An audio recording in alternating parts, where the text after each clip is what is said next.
नमस्कार मित्रांनो, श्रीमंत कट्ट्यावरती आपलं पुन्हा एकदा स्वागत आहे. मी सुजित आपल्या सर्वांचं स्वागत करतो.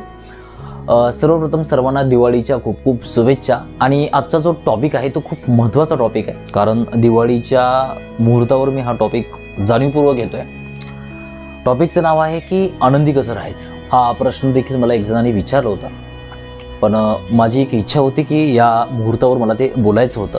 मोठं होणं म्हणजे काय, त्याची प्रत्येकाची डेफिनेशन वेगळी असते. माझ्या दृष्टिकोनातून सांगायचं झालं तर मोठं होणं म्हणजे जो आनंदी आहे, जो खुश आहे, जो सॅटिस्फाय आहे, तो आनंदी आहे. इनफॅक्ट आज माझ्याकडे एक साहेब आले होते जे गव्हर्नमेंट सेक्टरमध्ये जॉब करत आहेत, पण ते सांगत होते की सुजित, नोकरी वगैरे काय नसते, जोपर्यंत भेटत नाही तोपर्यंत तिचं कौतुक असतं, एकदा भेटली की मग ते कायम होऊन जात नाही. म्हणजे हे त्या गोष्टी मिळवण्यासाठी जो आपण संघर्ष करतो ना, त्या गोष्टीसाठी जे आपण पळत असतो, भेटल्यानंतर त्या गोष्टीची व्हॅल्यूच राहत नाही. तिचा एक आनंद असतो, तो टेम्पररी असतो, काही दिवसांसाठी असतो. नंतर ज्यावेळेस ते रुटीनमध्ये येतात ना, तो आनंद निघून जातो. पण आज जे मी बोलणार आहे ते खूप वेगळी गोष्ट आहे. कारण आयुष्यामध्ये जर मोठं व्हायचं असेल, इनफॅक्ट माझ्या भाषेत सांगायचं झालं तर ज्याला श्रीमंत व्हायचं असेल, आनंदी व्हायचं असेल, तर त्यासाठी सगळ्यात महत्त्वाची गोष्ट जर कुठली असेल तर ती म्हणजे इच्छा. कारण आपली जी इच्छा असते ना, ते आपल्याला मोठं करत असते. म्हणून आपली इच्छा काय असायला पाहिजे, कारण जेवढी इच्छा मोठी असेल ना, तेवढा माणूस मोठा होत असतो. आणि इच्छा ही लहान मोठी असते, आणि त्या इच्छेच्या लहान मोठ्या असण्याच्या रिलेटेडच आपलं सुखदुःख त्या गोष्टीवर अवलंबून आहे. ज्यावेळेस तुकोबाराय भंडारी डोंगरावरती जात होते, त्यावेळेस त्यांची इच्छा काय असेल आतमधून, आपण या गोष्टीची कधी कल्पना नाही करत. आपण छोट्या मोठ्या इच्छा असते, मला कुठं तर जॉब पाहिजे, मला कुठं तर नोकरी पाहिजे, मला कुठं तर प्रोफेसर व्हायचं आहे, माझ्याकडे पैसा पाहिजे. ह्या छोट्या गोष्टी आहेत. ज्यावेळेस आपल्याला ह्या गोष्टी भेटतात ना, त्याची व्हॅल्यू नाही राहत. आपण म्हणतो की अजून पुढं काहीतरी. माणूस कितीही मोठा होऊ शकतो एवढी संभावना आहे, कारण विकासाला मर्यादाच नाहीत. जेव्हा माणूस स्वतःपासून लांब जातो, जेवढा तो जनसंपर्क वाढवतो, जेवढा तो लोकांच्या जवळ जातो, तेवढा तो मोठा होत असतो. आणि जितका तो स्वतःसोबत बोलत असतो तेवढाच तो विशाल होतो, पण जगाच्या नजरेमध्ये तो खूप छोटा असतो. कारण माणूस ज्यावेळेस स्वतःसोबत बोलत असतो ना, तो ह्या गोष्टींचा विचार करत असतो की मी कोण आहे, माझी इंद्रिय कशी आहेत, माझी विचारशैली काय आहे, माझी बुद्धी कशी आहे, मी सध्या कुठल्या स्थितीमध्ये आहे, आधी माझी योग्यता काय होती, आज माझी योग्यता काय आहे, जर हीच योग्यता मी टिकवून ठेवली तर पुढच्या 10 वर्षानंतर मी कुठं असेन. ह्या आतल्या दोन्हीतल्या गोष्टी आहेत, किंवा हे एकांतातल्या गोष्टी आहेत, ज्यावेळेस माणूस स्वतःसोबत बोलत असतो. आणि या गोष्टीलाच अध्यात्म म्हणतात. अध्यात्म म्हणजे मंदिरात जाणं नसतं. अध्यात्म म्हणजे स्वतःला स्वतःची ओळख करणं, त्याला म्हणतात अध्यात्म. आणि ज्यावेळेस माणसाला स्वतःची ओळख व्हायला लागते ना, त्यावेळेस माणूस एक मनमुराद आनंदामध्ये जगायला लागतो. तो जनसंपर्क खूप कमी ठेवतो, तो एकट्यामध्ये खूप आनंदी राहायला लागतो. तुकोबारायांचं एक वाक्य आहे, तुका म्हणे अम्मा एकांताचा वास, ब्रह्मी भ्रमरस शिव सदा.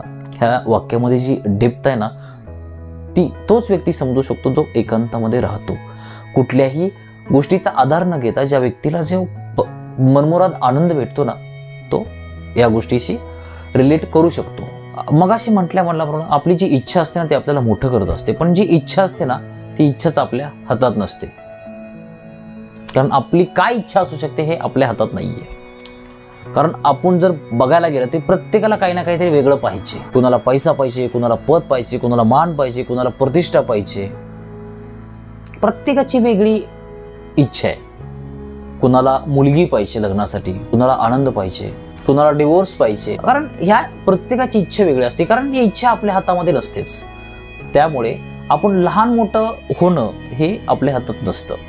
जर जाणीवपूर्वक आपण या गोष्टींना चूज केलं तर मग आपण मोठे होऊ शकतो. कसं असतं माहिती आहे का, 2 प्रकारे आयुष्यात ऍक्ट करायचं असतं. पहिलं म्हणजे मला एखादी गोष्ट भेटली तर मी खुश होईल. सपोज मला एखादा जॉब भेटला, एखादी सक्सेस भेटली तरच मी खुश होईल. ह्याच्यासोबत माझं लग्न झालं, हा व्यक्ती मला जर माझ्या आयुष्यात भेटला तर मी खुश होईल. ह्या पद्धतीने आपण जगत असतो. आणि जोपर्यंत ते भेटत नाही तोपर्यंत आपला संघर्ष चालूच असतो. आपल्याकडे किती जरी चांगल्या मुवमेंट्स झाल्या तरी आपण त्या जगत नाहीत, अजून मला ते भेटलं नाही, तर ही गोष्ट भेटल्यानंतरच मी सुखी होणार, हा आपल्या डोक्यात एक गोष्ट किंवा हा जो कॉन्सेप्ट आहे हा आपल्या डोक्यात फिक्स बसलेला असतो. त्यामुळे आपण त्या कधी सुखी राहू शकत नाही. कारण हे जे पाहिजे जी भूक आहे ना, ही कधीच संपत नसते. एक गोष्ट भेटल्यानंतर समोर काहीतरी वाढवून ठेवलेलंच असतं, हे पाहिजे ते पाहिजे.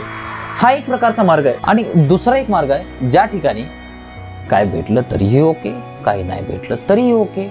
कुठली गोष्ट मिळवण्यासाठी, कुठलीही गोष्ट भेटावी म्हणून संघर्ष नाहीये, आनंदी राहून संघर्ष आहे. आनंद हा खूप वेगळा विषय, संघर्ष हा वेगळा विषय. आनंदी राहणं, कसं राहायचं ह्याचं एक वेगळं शास्त्र आहे. आणि संघर्ष तर करावाच लागणार आहे, प्रत्येकाला तो करावाच लागतो. त्याला कोणालाही तो डावलू शकत नाही. इनफॅक्ट भगवान श्रीकृष्ण असतील, भगवान राम असतील, या लोकांनी देखील तो संघर्ष केला आहे. त्यामुळे संघर्ष करणं हा एक वेगळी गोष्ट आहे आणि आनंद राहणं ही गोष्ट एक वेगळी आहे. पण आपण ह्या दोन्ही गोष्टींना इंटरकनेक्टेड करत असतो. त्यामुळे आपल्याला त्या गोष्टीचं जे तारतम्य आहे ते शेवटपर्यंत आपल्याला कधी दिसतच नाही. आपण त्या दोन गोष्टींमध्ये खूप कन्फ्यूज असतो. त्यामुळे आपण आयुष्यभर कधी सुखी नाही राहत. एखादी गोष्ट भेटली तरी आपण त्या गोष्टीचा एक टेम्पररी आपल्याला आनंद भेटतो. हां, ओके ठीक आहे. एखादी एंट्रन्स क्रॅक केली, एखादी पोस्ट भेटली, ते टेम्पररी थोडा एक आनंद आहे. मी मगाशी म्हटल्याप्रमाणे एक मला एक अधिकारी म्हणत होते की काय नसते, नोकरी भेटल्यावर थोडे दिवस वाटते, पण काय नसते, आज बॅक टू नॉर्मल आहे सगळं. म्हणजे हा जो आनंद असतो ना, टेम्पररी आनंद आहे. सपोज आपण एखाद्या ठिकाणी गेलो, एखादी आवडीची गोष्ट खाल्ली, किती वेळ आनंद राहतो? ते 15-20 मिनिटं. तो आनंद आपल्याला, तोही आनंद महत्त्वाचा आहे. दोन प्रकारचा आनंद असतो, एक असतो टेम्पररी, एक असतो परमनंट. आपल्याला टेम्पररी आनंदाबद्दल माहिती आहे, मोस्टली लोकांना माहिती आहे. आणि टेम्पररी आनंदाच्या पाठीमागं प्रत्येकजण पळतोय सध्या. कारण मोस्टली लोकांना, इनफॅक्ट 99% लोकांना जो परमनंट आनंद आहे त्याच्या बाबतीत कोणी बोलतच नाहीये. पण मुळात अशी गोष्ट नाहीये. संतांनी ह्या गोष्टीबद्दल सांगितलंय. आपण कधी संतांकडे जातच नाहीत, आपण कधी कुणाला ऐकतच नाहीत. त्यामुळे हा खूप मोठा प्रॉब्लेम होत चाललाय.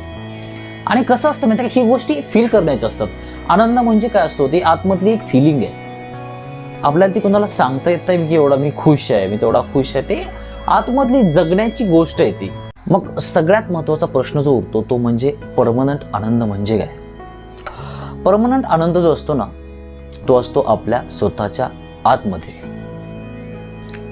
आणि तो कसा डेव्हलप होतो? त्यासाठी सगळ्यात महत्त्वाची गोष्ट अशी म्हणजे स्वतःवरती काम करणं. आता स्वतःवरती काम करायचं म्हणजे काय? आपल्याला स्वतःची इंद्रिय बघता आली पाहिजेत. बघणं म्हणजे काय? त्यांना ऑब्झर्व करणं की माझी इंद्रिय, सपोज मला एखादी गोष्ट आवडली तर ती मला गोष्ट का आवडली, मला एखादी गोष्ट खाऊ वाटते तर ती खाऊ का वाटते. म्हणजे हे जे आपलं मन करतं, कारण आपलं मन जे आहे ना ते मीडिएटर आहे, ते आपल्याला घेऊन जात असतं इंद्रियाद्वारे. मग ज्या वेळेस आपण इंद्रियाकडे बघतो, ज्यावेळेस आपण आपल्या मनाकडे बघतो, त्यावेळेस ज्यावेळेस ह्या गोष्टी आपल्याला दिसायला लागतात की दुसरी गोष्ट मला ऑपरेट करते, आणि ज्यावेळेस आपण हे बघायला लागतो त्यावेळेस मग आपल्याला हळूहळू सगळ्या गोष्टी कळायला लागतात.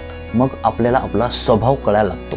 आणि ज्यावेळेस आपल्याला ह्या गोष्टी कळायला लागतात त्यावेळेस मग आपली इंद्रिय जी असतात ती हळूहळू आपल्या ऐकण्यामध्ये यायला लागतात. मग त्यालाच म्हणतात आपल्या इंद्रियावरती काम करणं. आणि ज्यावेळेस आपण आपल्या इंद्रियावरती काम करतो ना, तुकोबाऱ्यांचे एक अभंग आहे, सर्व सुख ल्यालो. म्हणजे काय? ज्यावेळेस माणसाची 5ही इंद्रिय तृप्त होतात त्यावेळेस तो एक वेगळ्याच आनंदामध्ये असतो, ज्याला आपण परमनंट आनंद म्हणतो. कधी कधी आपण एखादी गोष्ट खालो त्याने आपली जीभ तृप्त होते, कान तृप्त होत नाहीत. पण सर्व सुख ल्यालो म्हणजे ज्यावेळेस आपली 5ही इंद्रिय ॲट ए टाइम तृप्त होतात, कशाचाही आधार न घेता, त्यावेळेस म्हणायचं तो आहे परमनंट आनंद. आणि त्या परमनंट कसा येतो? ज्यावेळेस आपण स्वतःवरती काम करतो, जशी जशी आपली समज वाढायला लागते, जसं जसं आपण शांत व्हायला लागतो, तसं मग तो आनंद आपल्यामध्ये ठायी होतो. त्यासाठी सरळ होणं खूप महत्त्वाचं असतं. सरळ म्हणजे काय? नम्र होणं. मी मागं आधी पण सांगलोय, नम्र होणं याचा अर्थ असं नाही की आपला स्वाभिमान गहाण ठेवायचा. स्वाभिमानही तेवढाच महत्त्वाचा आहे. नाहीतर नुसतेच नम्र झालो ना तर लोक आपल्याला विकून येतील. मग ज्यावेळेस आपण नम्र होतो ना त्यावेळेस मग आनंद आपल्या आयुष्यामध्ये येतो. मग कुठली गोष्ट भेटली तरी ओके, कुठली गोष्ट नाही भेटली तरी ओके. आणि ज्यावेळेस आपण असं जगायला लागतो ना मग आयुष्यामध्ये एक वेगळाच आनंद असतो. बऱ्याचशा लोकांचं एक मत असतं की हे गोष्ट झाल्यानंतर, मी सेटल झाल्यानंतर मी ही गोष्ट करणार आहे, हे सक्सेस भेटल्यानंतर मी हे करणार आहे, ते करणार आहे, पहिल्यांदा मला हे करायचं ते करायचं. कारण आपला एक जो आनंद जो असतो ना तो बाकीच्या गोष्टींवर डिपेंड असतो. हे केल्यानंतरच मला ते करायचं आहे. जर सपोज मला नोकरी लागली तरच मी सक्सेसफुल आहे, अदरवाईज मी फेल्युअर आहे. जर आपण असे जगत असू ना तर आयुष्यामध्ये आपण कधीच कुठली गोष्ट मोठ्या लेवलला अचीव नाही करू शकत, कारण आपल्याला तेवढ्या लेवलला खुंटवलं जातं. त्यामुळे जी गोष्ट करायची आहे त्या गोष्टीला सुरुवात करायचं. आपण एक लहानपणीपासून एक अभंग ऐकत आलो की हेची दान देगा देवा तुझा विसर न व्हावा. हा जो अभंग आहे ना, ह्यामध्ये एक्झॅक्टली काय बोलतोय? इनफॅक्ट खरं जर पाहायला गेलं तर ह्या वाक्यामध्ये तो जो परमनंट आनंद आहे ना, त्याचा उल्लेख आहे. कसा? हेची दान देगा देवा तुझा विसर न व्हावा. भगवंत कुठे आहे? आपल्या आतमध्ये. मग संत जे आहेत ते कुठल्या देवाला म्हणतायत की हेची दान देगा देवा तुझा विसर न व्हावा? जो आतमध्ये जो भगवंत आहे ना, त्याचा विसर नाही पडला पाहिजे. म्हणजे ज्यावेळेस आपण स्वतःचं अवलोकन करायला लागतो, ज्यावेळेस आपल्याला सगळ्या गोष्टी कळायला लागतात ना, मग ते आतून मग ते अभंग जन्माला येतात. ती ओळ आपल्या अंतःकरणामधून बाहेर येते की हेची दान देगा देवा तुझा विसर न व्हावा. इतक्या दिवस आपण हे ऐकलोय, पण आपल्याला एक्झॅक्टली अर्थ माहीत नसतात आणि आपल्याला ह्या गोष्टी कोणी सांगत देखील नसतं. आय होप की आज माझ्यामुळे तुम्हाला बऱ्यापैकी गोष्टी ऐकायला मिळाल्या असतील. जर गोष्टी आवडल्या असतील तर तुम्ही कमेंट बॉक्समध्ये मला मेन्शन करू शकता. जर चॅनल अजून सबस्क्राईब केलं नसेल तर करू शकता. आणि थँक्यू फॉर वॉचिंग मी. God bless you. बाय.